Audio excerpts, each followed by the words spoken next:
dia untuk tak mai min dia kalau memang di masih kan mai no ni ke sitang tu ai sungguh na ni di when dia kalau kau form san chu kan sai ba masain cái mai ni se ti na kan le ke hero mal so ma kan ya roma ni no suina ni sia da tu suanin di ma ni lo ba trong lui so suok ka ya khai sản sinh có sợi tụ tập tập ông hoa cái này vài ông nên lâu chiết tổ chiết đấy tin cái tùy chúng ta mà cô cũng phải là chiết đấy thì nó mình mà đi na mình bảo hạt na cái tùy mà bộ ra ngày tuổi phải xuân cái tùy hiện lâu đẹp tổ chiết đấy chiết sổ dễ là đi ăn tin PhD đã tao là mặn đấy thì cái tùy đẹp sạch chiết đấy cảm sạch chiết cái chiết về đầu tu sẽ ta bộ hiện in bồi nó thăm thủ xưa thì đó xưa xuân về khi mình tận sức cái gì thì khác mất sai cái sợi đó xưa là xuân với đi hiện in cái environment thì environment mà ngày chủ nghề environment mà ngày thủ ra phong chủ viếng nghề thì lại khác thì cần riêng rùa liền sẽ là cần đủ khóc mà thì tu na công lại NHIDCL chúng ta hiện in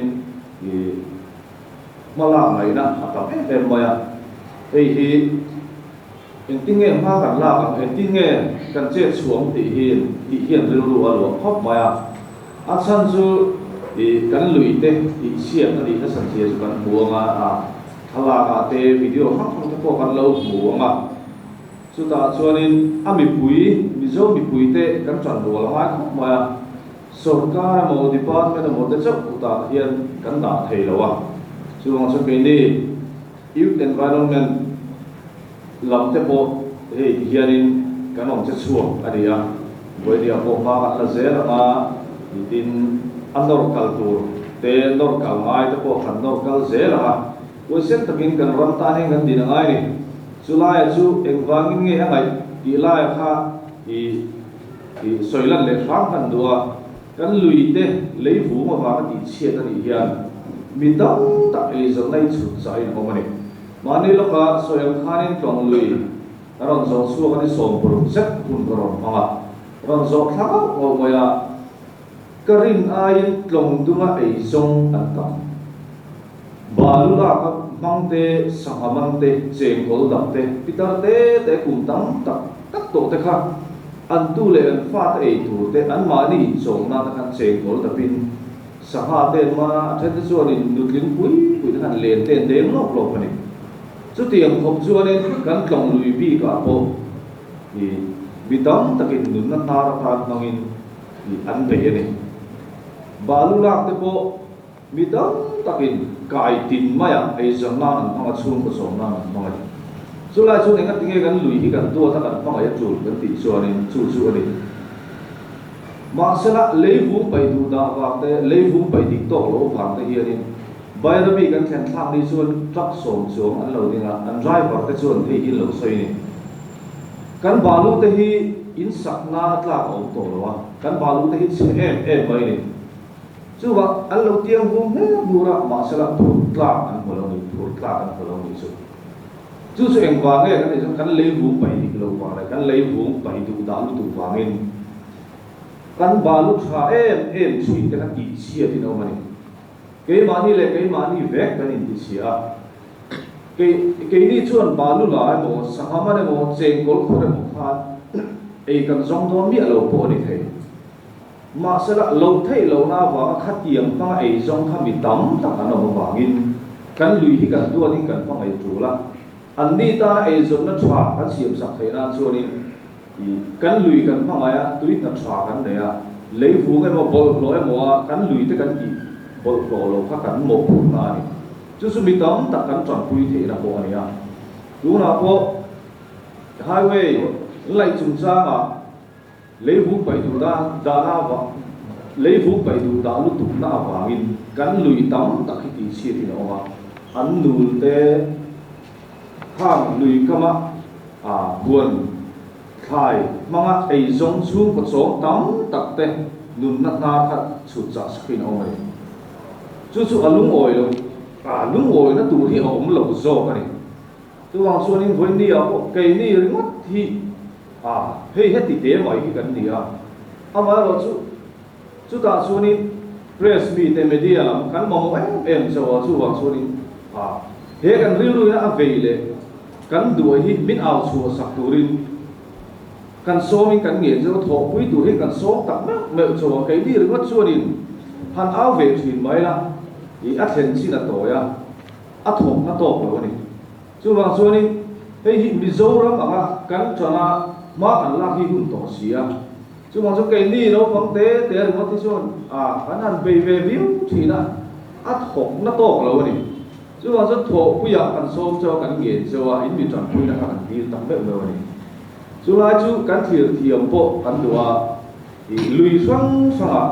lidam takin sang ni so pariat kum khanin dung vel ma chuan han khala han to ko la an lui sang han na zil pui te an ti te kha tiang jong sok han to ko la ai o chin chung ko han chom tak me mo ni khi long pang lui a po tu na lei pung an pai dur tu na lui sang sanga po kha tiang kha mi taw takan oma chu wang chuan kan lui lei pung ina an no ma ya chu chu ko tam ta ai zon na chu cha sakin amon hela hi kan vei hi hun tua kan mo phurna ni zu vei pui le mala pui hi kan mo phurna ni mire thei zok te ta hi kan mo phurna ni che tam takin kan tran pui thei lawa amai ro chu kan tran pui thei tu chu khalaya lui tin chiat na lei vu pai du ta awa kan lui chiat siam thale tu ra mala ki kan mo phurna ni re thei zok te kan tran pui na te ho sa le re thei kar zau tu ti zim na man ro to ni ya hei hi kan vei a hun tak se tha i chu ta chuan Mizoram mi pui te ten kan au on siat the nan media lam po kan mo e kan so kan ti to ha chu tiang tu chuan kan som cheu kan ngen tak mek meu cheu a tin tu da sang lama po NHIDCL di ED chuan ni an ti dik lo an nei lo zia te lấy vụ hi pai na hun tu taka kan pai ni an han ti sak mai dei mi zo ni pui dei min sa lo kan ti le moya chu lungo na tu re ong lo ka ti to ka di chi la pha chu kan riu ru po ni sela min tro u lo po kan tu an pai dik lo pai na tu taka po lo pai ta reng sela kan lu yan ti chi ti ara thau hei hi siam thale tur pon kan thu ding kan bei se tara anti diklo ha kan ti diklo e anti du bok si lo wa wen ni na tu la ding chuan in ke ba nge po hian alui hi ka fan puyam an i di kan lui te hi ka fan puyam ka kal puyam ke ma nge i ma so ya apai na mun tur ta ka po lo pai ta te reng sela kan lui an ti chia ni hi atapin ka hu puyam chu su ke ni po ya kan so na aria ke po chu tiang tu so nin ka u nau ta ba yang ka ding sel to ni chu kan lu chu min trong pui thei kan be se a chu tiang tu so nin min au so pui tu pon kan som cheu ni o kha sang ka ru man nei thei ni sela in pela tu ta kan ma le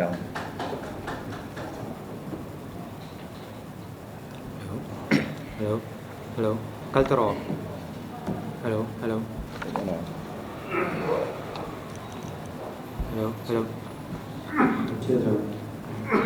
ada ke hi lavin fela kan dia vania hian I press statement ka khumai milo sem sakla masai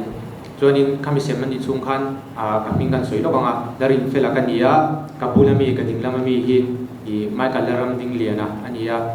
joinin ka velam mi chu amain soi to ang khan kan setlang tu rangai la joinin an mi ka soi vek to lo ka bula hian ti hian ring long ite MSC te brand on te tharate an thu khom ta a kini hi ti zong ang hian voin dia hin lang mai la I ti zong chau I kan dilawa kan chak na hi kan chak na na ra hi ke mani thalai puite a point hat chong lo win le kan tam lama point hat chong lo khan ke mani thanem ngai na hi hat thu kan ni dikam interest sakula voin dia hian thanem ngai na kan local khom ani ti joinin Paul kan dilem lawa amai ro chu movement ang deu reu in ani dong me ang chu voin dia hen thanem ngai kan local khoma ti joinin I kan thil kal puina tur minga hian Youth for Environment Justice Mizoram ti kan kala anunga kan muang hian join voinia tlai huna kan lo kal khop chan khan i president a khan kami hen nau da khan in chiar thei thong ma ma ro chu voin hetlai tang hian atlang puin man soi thale kan tumange i mizo te hi kan lo nei dang kal phung re nga le kan mun phung re nga ram kan he ni man lai pon kan se ka ram kan zona ti khan mun tharan zonga i khothar ten chuana chung chu voini thleng kwa la ban san thei lo chan kan nei ni chutia ram jim te nei chung sia aram he em em zonga kan khosak lai si khan i mason nei min non nang jing lo thei lo wa chu mason na kong sang sang a o chuan i to ko na tur kong kan lai ang chi te he tamani chu NHIDC han voinia national highway number somnga pali te zathum le panina te za le panina te number parungna ten thom me ngani a to ko kwa kong zong zong chu sei khar lawila khang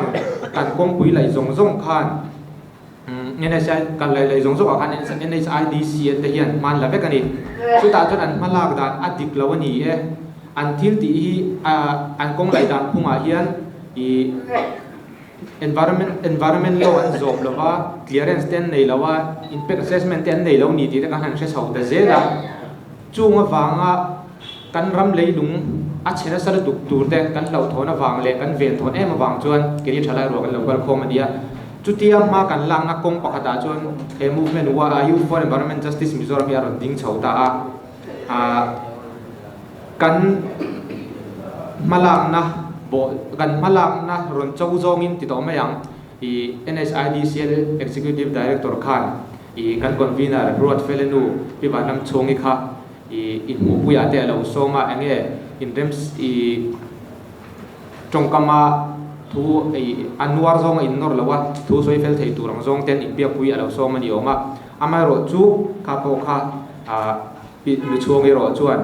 a chon du talem lawa tu ti lai me ro chuan di ke palai te ne na tu chua lo nei ve le in kan thil ti kha ron chang ni hei abul thu te le ka tanga soitran ka duwa me ni som ni pasari sang ni som ni pani khan i principal chief conservator of forest ne na environment forest and climate change Mizoram noya NHIDCL na tholai zong zong a hian order pe turin le i an leilung an thil ti chian man zong zong a i ri athom that le na anga restoration enga mo compensation ani mo enga mo zong tala asiam that le na turang zonga mala turin kan nge na kan lo nora PCCF ko ta te protest kan lo nei ni chuanin chu kan lung oi lo na kan thil phu te chu kan PCCF chuan mi long ai poi mo sakin DFO sang sang te ne na le kha thon chuang nga la i chu le ka ton chu chuan stay order pe a chu chuan stay order pe amuna size verification te ngal vek turin a lo tia chuanin atu ka te atu le lama te po i chung result te chu kan han mu chawa stay order kha an han dong ta sap sapani ti chuanin ai zo jam phai thiang zo lung lei le ai zo jam phai the zo le te chuan environmental violation ong ngai ni ti shen stay order an han pet to a chu tan thil pu na kan thil put Youth for Environment Justice Mizoram na kan thil put ati ro thin khala wang po chuan ke mani po kan lom ve le malang na om ha la kan mu turan om ha te kha i ama chung apolom thu kan soi ni sela chu ti rual chuan i en chun zom ni sela kan duwa NHIDC na tho hi i impact assessment te han nei thale se i ti kha kan duwa uluk le zola ma la kha ama ya khole zola ma la po kan thu tani ti chuanin kan chung stay order te le thil ti sang sang te han en di ka tang chuan ku veren ra ja kara chuan NHIDCL ED khaja khan khang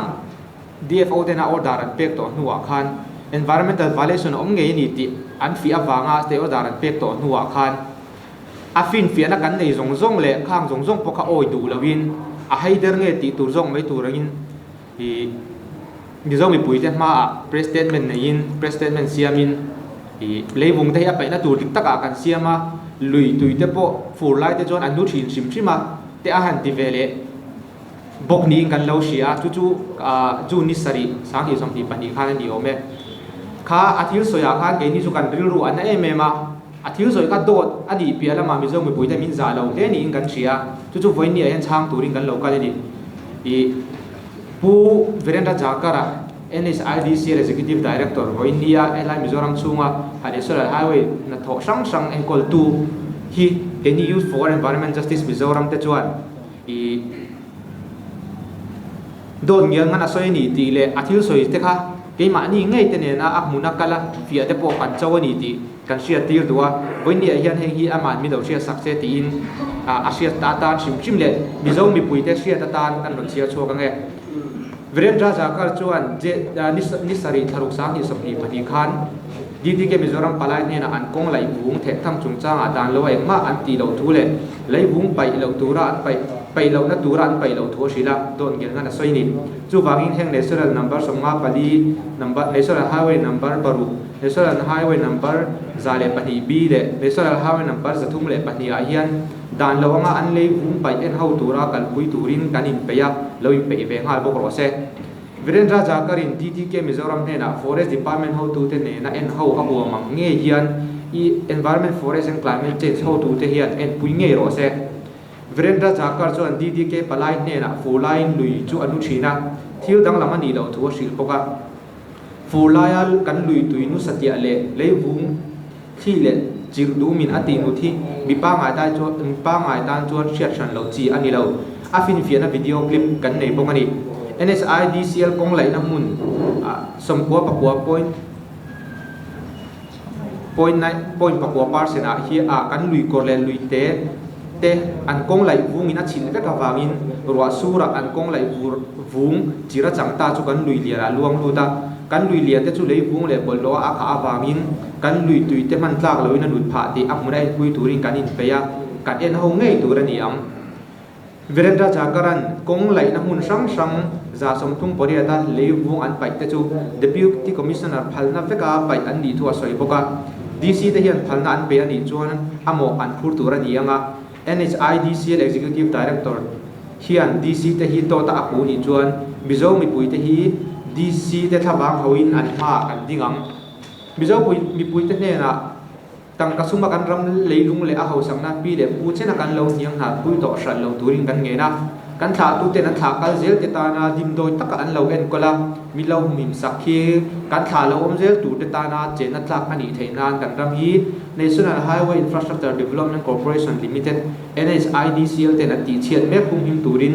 กันที่เส้นฟาร์โตเพ่งกันไปโดนะ NHIDCL เตนัดตั้งกระสุนดีลินเรามันอีจวนรำเล่นพัดสันตัวกันปูโดนเจ้านี่มิโซรำให้กันรำมันดีอะให้เราให้รำดังกันในเรากันรำในช่วงนี้เกี่ยมานี่กันหุ่มหันเราชวนตัวไม่อินมินหุ่มหันสักโดนสีแล้วว่าที่ข้าพอินเดียเกี่ยนี่ Youth for Environment Justice มิโซรำเตนะมีปุยแต่กันเงินดูนั่นแหละกันทุจาดูเลยเนี่ยกันนั่งนี่เพรสปีเตปอยนะอุลุตะการมินเราไอ้ช่างสักมินเราเทดาสักตัวรักกันหันจ่าดูเจ้านี่อะ